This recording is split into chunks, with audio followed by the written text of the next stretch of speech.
We've heard some murmurings, haven't we, from some players in the Premier League about their concerns about returning to action. Danny Rose has blown all of those out of the water, certainly not sitting on the fence. This is what the Newcastle player had to say. The government is saying we are bringing football back because it's going to boost the nation's morale. I don't give an expletive about the nation's morale. People's lives are at risk. Football shouldn't even be spoke about coming back until the numbers have dropped massively. Mark Ogden and Don Hutchison here to discuss that. Mark, I want to start with you. Is this the feeling from a lot of players? Is he an outlier here? What's your understanding? Well, I can only speak about the people I've spoken to. And I've spoken to 2 clubs this week. One of them told me that their player liaison officer had spoken to every player, and every player wanted to come back.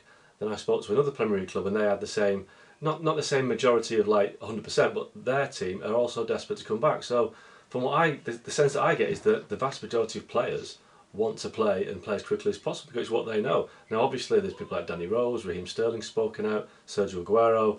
I think Todd Cantwell tweeted something, the Norwich player recently. There will be players that are uncomfortable about coming back, but we have to say that it will not come back until the government deems it safe to do so. It's not football trying to drag players along here. So while I respect that the likes of Danny Rose and others don't want to play, the noises I'm getting is that the vast majority of players want to play and play as soon as possible.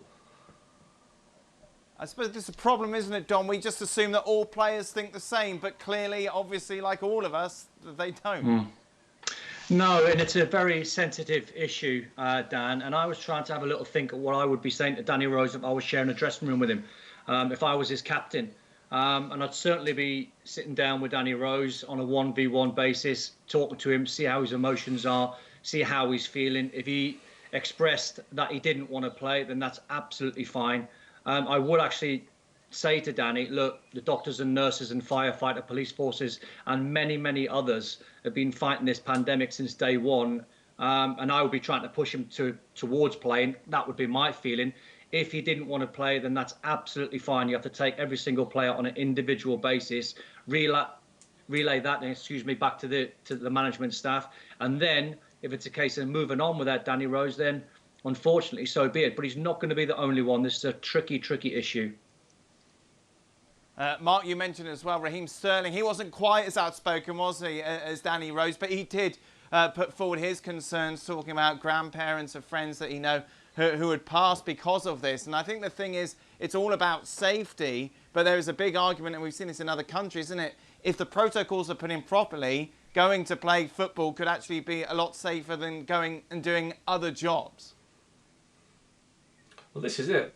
You're absolutely right. There's going to be so many safety measures when football comes back that it will be, nothing's risk-free, but as risk-free and as safe as possible. Now, I think Don's right about the frontline people that have worked throughout this pandemic, but we're going to go beyond that now. Certainly in the UK, the government has said if you can work, go to work. So, bricklayers, construction workers, carpenters, driving instructors, all these people that are going to go back to work.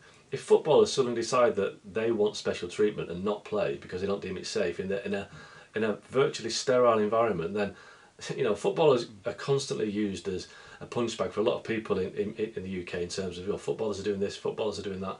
Well, if footballers demand special treatment and decide not to go back to work when everybody else in the UK is doing, then that for me is a massive own goal. I think the football authorities and the government will make it as safe as humanly possible to play football, and like I say, from what I've been hearing, the vast majority want to play. Thanks so much for watching ESPN on YouTube, and for more sports highlights and analysis, be sure to download the ESPN app, and for premium content and live streaming, subscribe to ESPN Plus.